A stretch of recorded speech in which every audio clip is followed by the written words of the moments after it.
the WHO Director General said that we are not only fighting a pandemic, but we're also facing an infodemic. One of the reasons why misinformation spreads so easily is because people are normally unable to differentiate between what is a lie and what is the truth. Misinformation is a huge problem on social media. It's information that's put out that's false or inaccurate, that is intended to deceive people.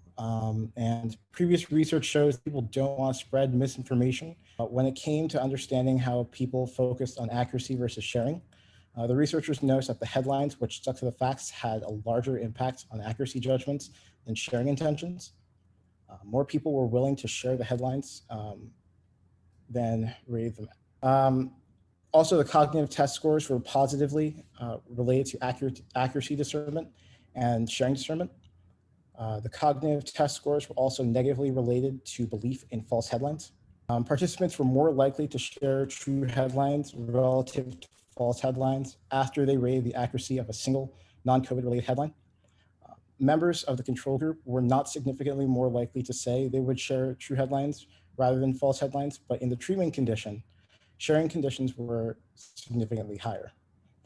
And sharing discernment was 2.8 times higher in the treatment group versus the control group.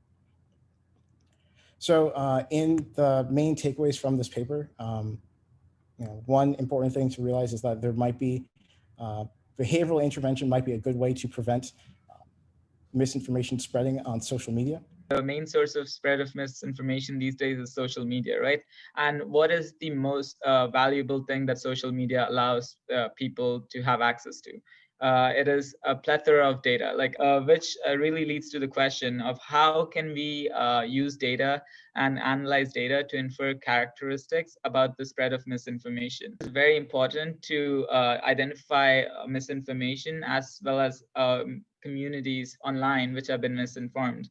So then we can stage interventions to correct and change these beliefs. The misinformed communities were observed to be denser. Bots, even though they exist in both communities, they were significantly higher in misinformed communities. Both communities were found to use negative tone, but informed users used more narratives than misinformed users. And misinformed users, I guess, to some extent, naturally were found to be anti-vaxxers, because anti-vaxxer movement may also be characterized as a misinformed community, right, to a large extent. And the authors of the paper, they said that these kinds of results can really be used to figure out how to intervene into these communities to spread factual information, scientific information. This paper looks at some pretty interesting patterns between pro and anti-vaccination communities online. And it uses Facebook pages to whose contents are about vaccines. And so there's some pretty interesting data visualization that they present in the paper. Here, the red nodes are anti-vaccination pages, the blue are pro-vaccination, and then the green are ones that are undecided or ambiguous. And a link between two nodes means that one page has recommended the other. So the main question they focus on is, why are anti-vaccination communities so resilient? And as we can see, the number of individuals, anti-vaccination individuals, is still very much the minority on these pages.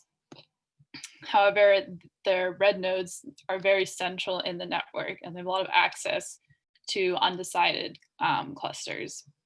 And then we also see that undecided clusters have the highest growth of new outlinks.